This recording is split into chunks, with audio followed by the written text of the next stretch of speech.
Key PDP Lita penukar Voltan AU dan AT secara hybrid. Projek ini dibangunkan oleh Ahmad Syafiq bin Aris Fazilah, Wan Abdullah bin Ahmad Azizi, Muhammad Ifan Harid bin Zahurin dan dibimbing oleh Dr. Yusniza binti Yusof.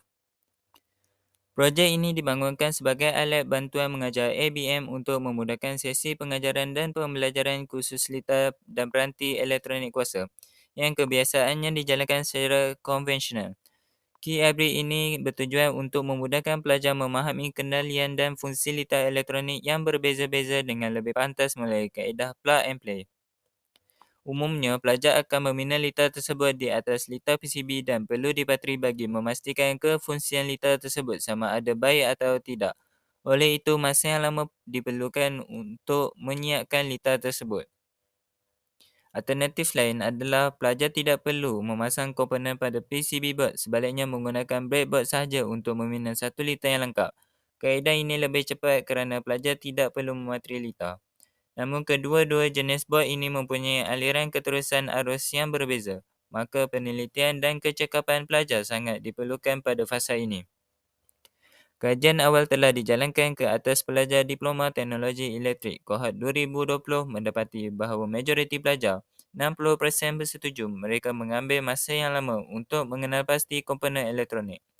80% pelajar pula menyatakan suka untuk membuat penyambungan lita yang lengkap pada PCB board dalam masa yang ditetapkan, menyebabkan mereka suka untuk memahami sesuatu amali yang dijalankan.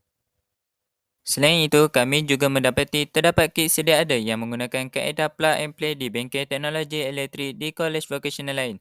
Kit seumpama ini terlalu mudah untuk digunakan tanpa memerlukan pelajar membuat penyambungan pada komponen elektronik untuk menghasilkan dapatan masukan dan keluaran sama ada waveform dan voltan. Objektif projek, membangunkan kit PDP lita penukar secara hybrid dengan dua jenis input voltan iaitu AU dan AT. Mereka bentuk key PDP lita penukar voltan AU dan AT secara mudah alih. Membangunkan 3 lita penukar voltan yang berbeza fungsi iaitu lita penukar AU kepada AT, lita penukar AT kepada AT dan lita penukar AT kepada AU. Kepentingan projek. Pertama, dapat menyumbangkan kos untuk membeli komponen elektronik, kabel dan semua peralatan lain yang diperlukan untuk menjalankan amali.